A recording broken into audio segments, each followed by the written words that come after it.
Hi guys, John the Quant here. This is week 6 of the data science program that I'm presenting to you guys for free, and I'm also guiding at the Community College of Aurora. Now, this week is all about fitting a good model, and this video is actually for step 2. So if you didn't start with baselines, I highly recommend you go back and start by fitting a baseline, and the video should pop up over here.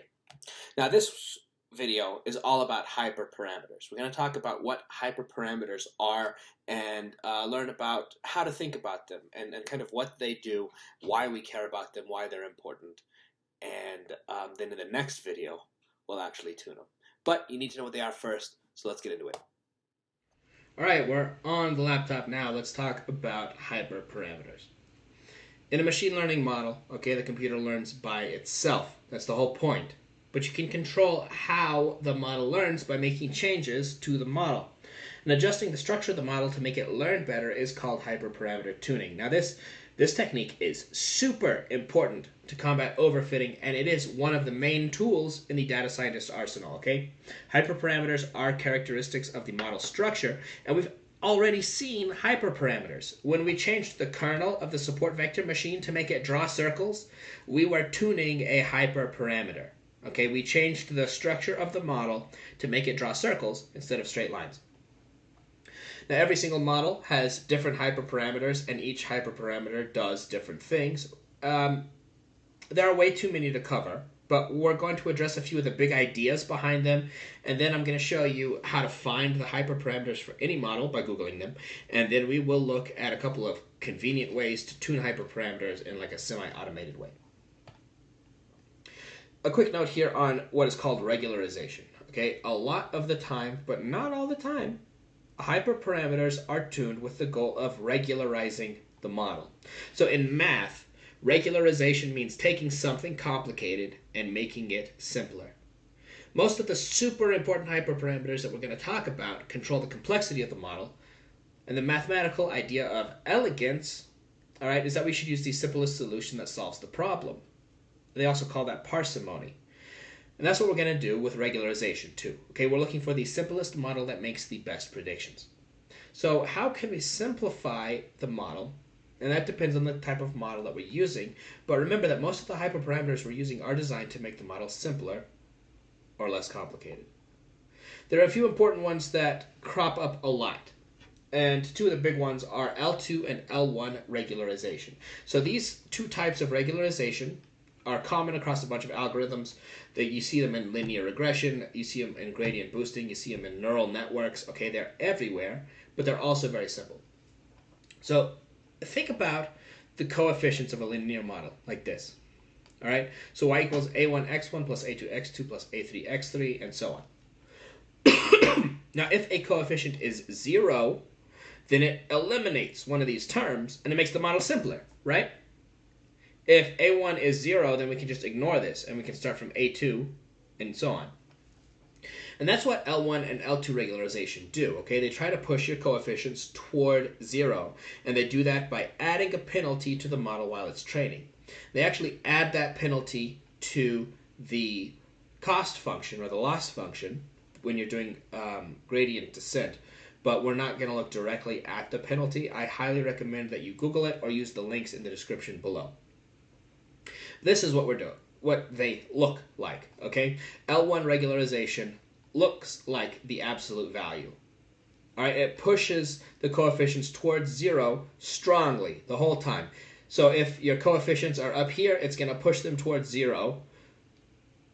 It's going to push them down along the line like the absolute value. Push them down along the line like the absolute value. No matter how small the coefficient gets, L1 regularization is going to keep pushing it strongly towards 0. And what that means is that the model's got to have a really good reason for the coefficient to be anything other than 0. Now this makes L1 regularization useful for feature selection, or deciding which features are important to include in a model. If you have a lot of features, you can use feature selection to keep uninformative features from leading your model astray. And we're going to talk more about feature selection next week. But that's L1 regularization. It's not used that commonly, but in scenarios where it's needed, it is incredibly helpful. Now, L2 regularization pushes the coefficient more strongly towards 0 when the coefficient is farther away from 0.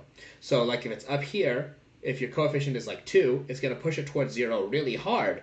But if your coefficient is like 0.5, it's going to push it like not that hard. And if it's like 0.01, it's going to barely push it at all. Alright, so when the coefficient is farther away from 0, the L2 regularization is going to push the coefficient strongly towards 0, but if the coefficient is near 0, it doesn't push much at all. Okay, so L2 regularization, it rarely pushes the coefficients all the way to 0, but it does a good job of keeping the coefficients from getting very large. So you can think of it like this. All right, L2 regularization makes sure that no feature has like an outsized impact, while L1 regularization makes sure that some features have no impact at all. And when we apply those to linear regression, we give it special names. So linear regression with L2 regularization is called ridge regression, and that's really common. That's something that you will need to know about. And then linear regression with L1 regularization is called lasso regression. It's not that common, but it's still good to know about. And linear regression that has both forms of regularization, both L2 regularization and L1 regularization, is called elastic net regression. Again, I've not seen lasso or elastic net actually used very much in the industry, but they're good to know about. Ridge is a lot more common than the other two. Now, all three of these are available from scikit-learn. So from scikit-learn.linear model, you can import ridge, lasso, and elastic net. And I'm also importing polynomial features from scikit-learn just to make a whole bunch of features really quickly and easily. All right, so this is our fake data. Y depends on x1 squared, and it depends on x1, and it depends on x2 squared, and it depends on x2. And it depends on the interaction between x1 and x2, and it depends on the interaction between x1 and x3. But that's it, and this is what it looks like.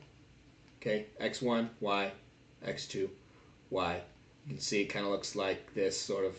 It kind of looks like this, sort of. All right, quadratic. So, using polynomial features to make a whole bunch of polynomial features. Okay, let's see, up to degree 3. So this is going to calculate, it's going to leave me with x1, x1 squared, x1 cubed, x1 times x2, x1 squared times x2, x1 times x2 squared, and so on. It's going to give me all of those different combinations. So there's going to be a whole lot of combinations. And then I'm just fitting. This is ordinary least squares regression from stats models. Now remember, this is the model that we wanted to make. Okay, y equals 3x1 squared minus 4x1 minus 2x2 squared plus 7x2 plus 5x1x2 plus 0.5x1x3 plus 6. This is what we wanted to make. Now let's see what we actually got out. So from OLS, you can see our r squared is 0.57 and our adjusted r squared is 0.56. R squared, again from the last video, it kind of describes the amount of variance explained. And the adjusted r squared, you can always make r squared go up by including more features. So adjusted r squared also has a penalty for features that don't add anything to the r squared. So if you're trying to judge a model based on one of these two numbers, you should judge it on this one. All right. Here, we've got a constant coefficient of 5.99, which is really close to 6. Great. We've got an x1 coefficient of negative 3.7, which it should be negative 4, but that's not too bad, I guess. Here, our x2 coefficient is 7.1. Here, it's just 7. What else? x3, this should be 0. But it isn't. Not quite. All right, our p-value is 0.07, which is pretty low. It's not quite below 0.05, but it's pretty darn low. Now here, x squared, this should have a coefficient of 3. It has 3.2, what is this, 3.23. Here, the interaction between x1 and x2 should be 5. It's 5.5. That's pretty close. Interaction between x1 and x3 should be 0.5. It's 0.1. And over here, you can see it doesn't think that this interaction actually exists at all, although it does. And then we have x2 squared, which should be negative 2. It's negative 1.97. That's really close. x2, x3, which should be 0, and it thinks it probably is, based on the p-value. x3 squared, this should be 0. Yep. x1 cubed should be 0. Good. x1 squared times x2 should be 0. Look at this one, though. x1 squared times x3. This interaction does not appear in our actual generating function. So this should have a coefficient of 0, but it thinks this is a really important feature. And that just shows you that, like, all of this stuff is not perfect. It's going to get you the right answer most of the time, but not all of the time. Then nothing else, everything else it says is probably 0, as it should be. Now let's see what we can do with ridge, lasso, and elastic net. All three of these have a hyperparameter called alpha that controls how strong the regularization is. When this is all ones, then it looks like this up here.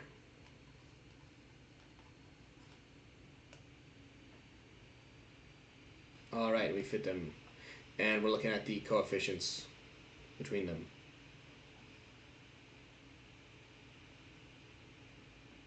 Now, all three of them thought, hey, there's no coefficient here. There's no intercept, which we know that there should be an intercept. Now, we know that x1 should be close to negative 4. Ridge is kind of close, but these two are like way off. All right, this is because they're being pushed really hard towards 0.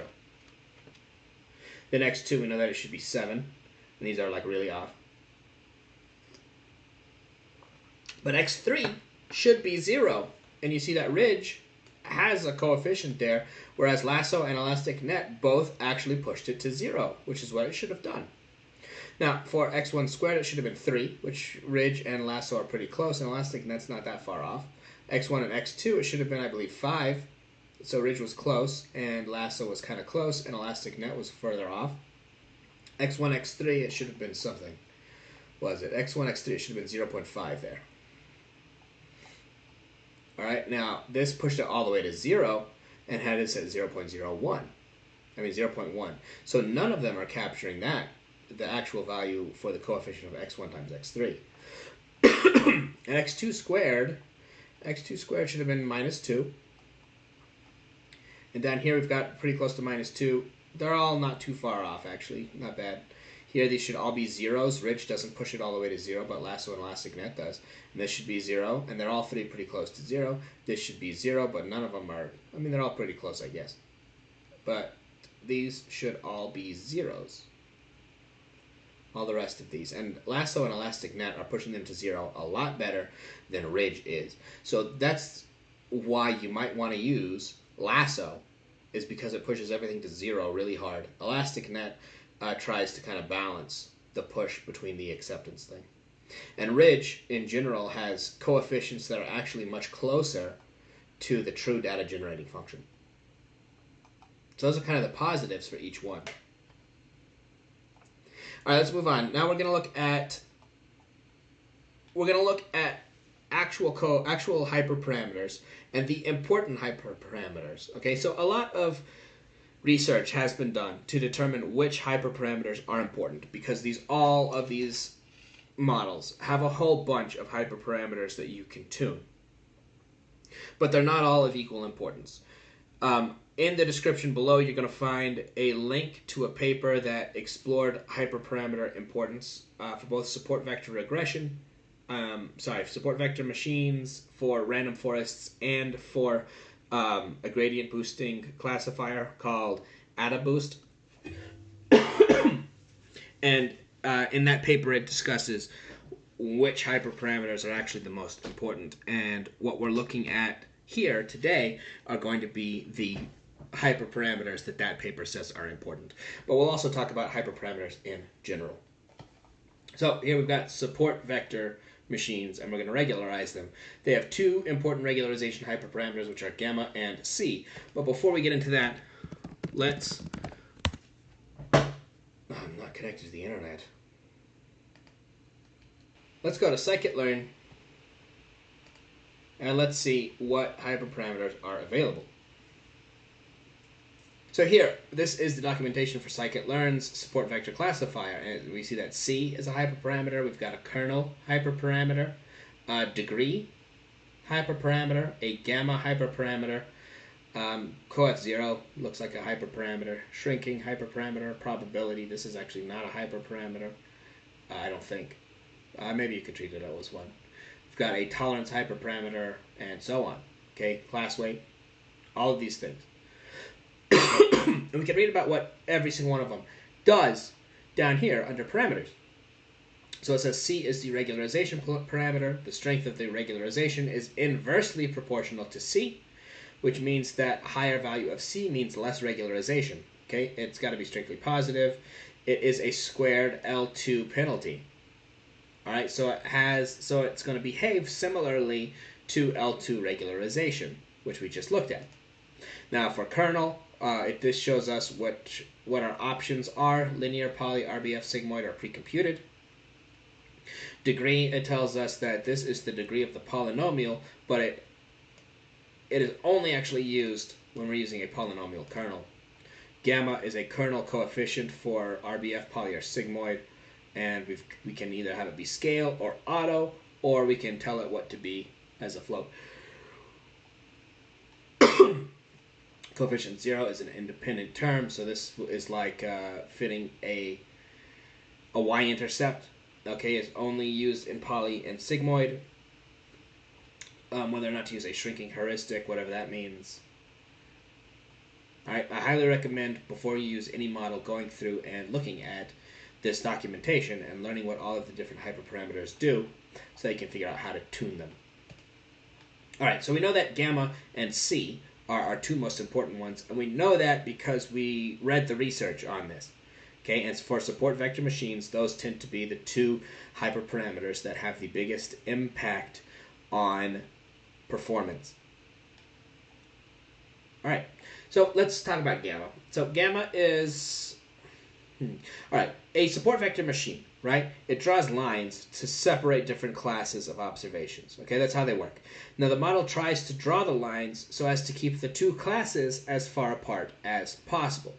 The gamma parameter, what it actually does is it controls which points contribute how much information to the lines. Okay, so higher gamma means that points farther away, we can see that the line should be here around the yellow dots. Okay, but if we have a higher value of gamma, that means that this point over here is going to contribute information as to where that line should be.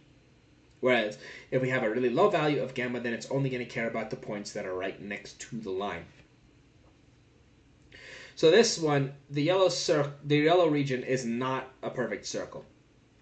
Okay, that's important, because we're going to try to draw circles to make predictions, but this is not actually a circle, so we're going to get some problems there. And let's have a look at different values of gamma. So what we've done here is I've just looped through different values of gamma and fit a support vector classifier with the RBF kernel and the gamma value of the hyperparameter. Okay, so that's SVC with a RBF kernel and gamma equals gamma. And then you just fit that like normal. And now we're looking at the decision boundary display to see what effect changing gamma has on our predictions. So when gamma is equal to 0.1, which is the lowest that I could have made it, we're seeing that everything is pretty much perfect circles. Okay? And then as we raise the gamma, the circles start to become a little bit distorted. See that? As we keep going up, we're distorting the circles, and it's like fitting really, really strongly to just the yellow dots. And when we get it really high, we can see that it's basically drawing like a little tiny circle around every yellow dot, and that's all it's actually doing. And you can see these portions of like doubt or disbelief even in the middle of all the yellow dots. So this is what gamma is doing, is it's the lower our gamma is, the more regularized our support vector machine is, and the more perfectly circular its decision boundaries are going to have to be. The next hyperparameter is C. All right. So most of the time in the real world, the classes are not perfectly separable by a line. Okay, there's overlap in between them. And the C hyperparameter is going to control how much the model cares about overlap. It's a little easier to see than to explain. So let's look at this fake data here that has significant overlap between the two. So our support vector classifier is going to draw a line between the two, but it cannot separate them perfectly. We're doing the same sort of thing. We're looping through a number of different values for C. And this time I'm fitting a polynomial kernel because that makes it the most easily visible, all right, to see what C is actually doing. So I've got a support vector classifier with a polynomial kernel, degree equals 3, and C equals C. And look, when we've got really, really small C, you can see that we've got these big blips. These kind of roundy parts, okay? And as we increase C,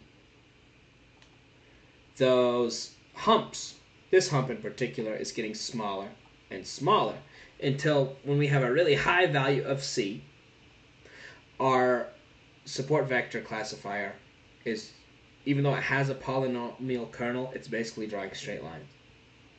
With a really high number of C, we're basically getting straight lines out of it.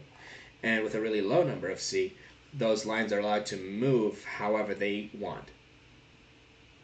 And that's what the C hyperparameter does to a support vector classifier. Moving on to random forest. Okay, the two most important or most often important hyperparameters are min samples leaf and max features. All right, that's what they're called in the scikit-learn implementation of random forests. They could be called something else if you're using something that isn't scikit-learn. So min samples leaf. Now this controls the number of observations in each leaf. Okay, the leaf nodes are the final nodes at the very end of the decision tree.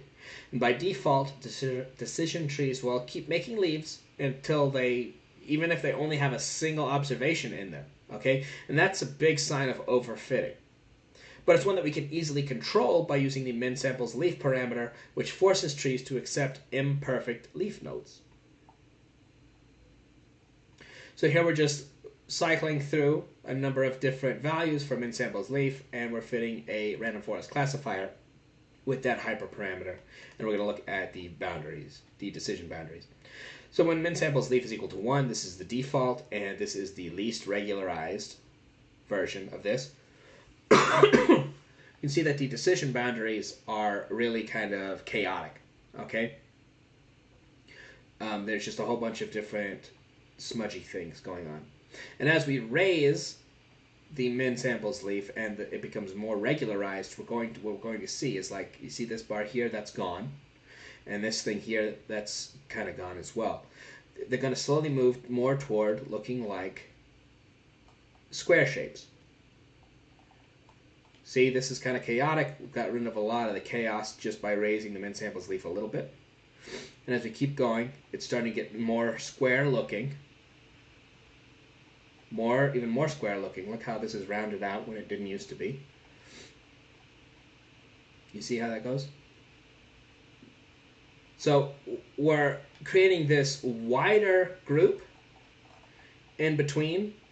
See how the bright yellow is going all the way up into the overlap section, and here it's getting pulled back by regularization.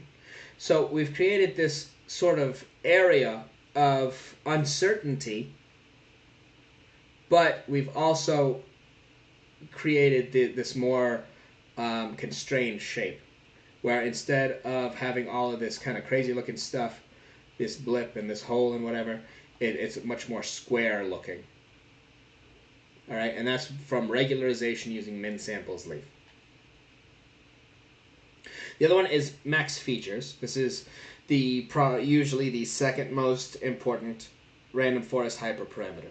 All right, so when a random forest model is looking for the best split, it considers features one by one, and by default it considers all of the features and then it picks the best split.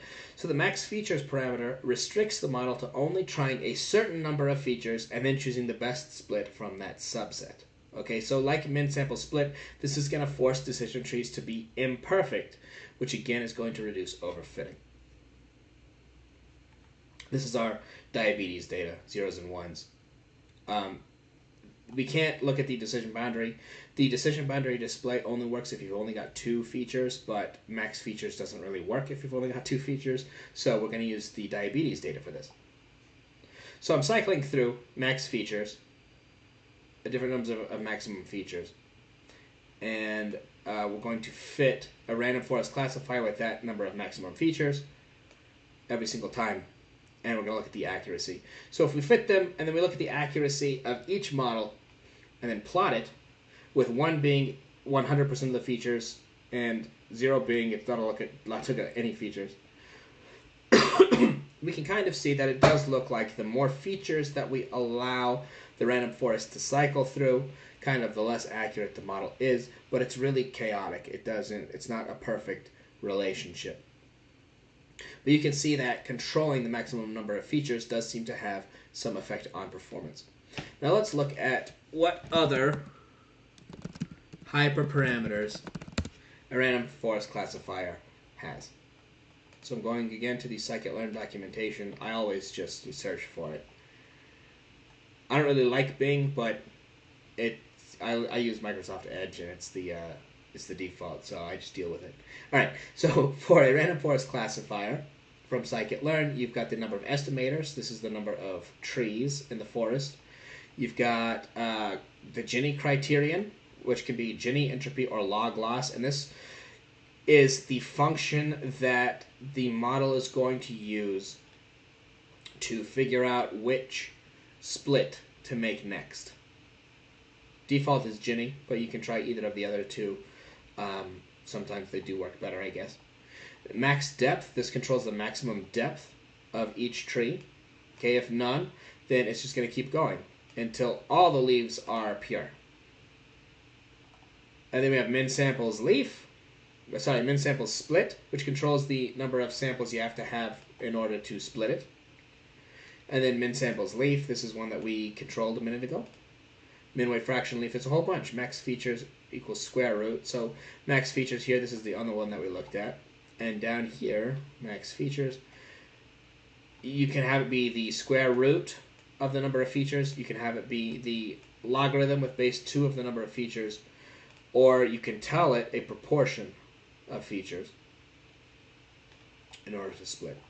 So there are even more, honestly. So that you can see there are a whole bunch of different hyperparameters that you can tune on a random forest classifier. So it's important to know which ones are actually the important ones, which ones are actually going to make the biggest difference. And studies have shown that the two that make the biggest difference are min samples leaf and max features. I would also tune max depth and possibly in estimators as well, if it was me. All right, moving on to gradient boosting models. Now, gradient boosting models, okay, they have just way too many hyperparameters. They have tons and tons and tons. So in theory, a gradient boosting model can just have just about any hyperparameter that anybody can think of, because they can be made from any underlying model. Okay, but they're usually made of decision trees, so they generally have tree-based hyperparameters, similar to the ones in random forests, but they also have general hyperparameters like learning rate and L2 regularization. And when tuning a gradient boosting model, it is important to think about your data. It's important to think about the underlying model and the general intuition behind gradient boosting. Okay, so why were gradient boosting machines even invented? The idea was to take several weak models and turn them into one strong model. So most of the time, tuning the hyperparameters of a gradient boosting model will entail weakening the underlying model. All right, since the intuition for a gradient boosting model is to combine weak models into one strong model, you want those models to be weak.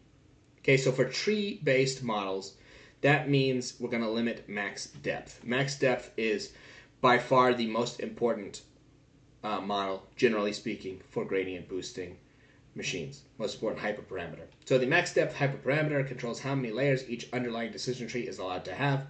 For example, if max depth is set to 1, that means that each decision tree gets to make one split in the data. And that is super hard regularization. Here I'm using CatBoost. So let's go to CatBoost. I'm using a regressor or classifier. Classifier.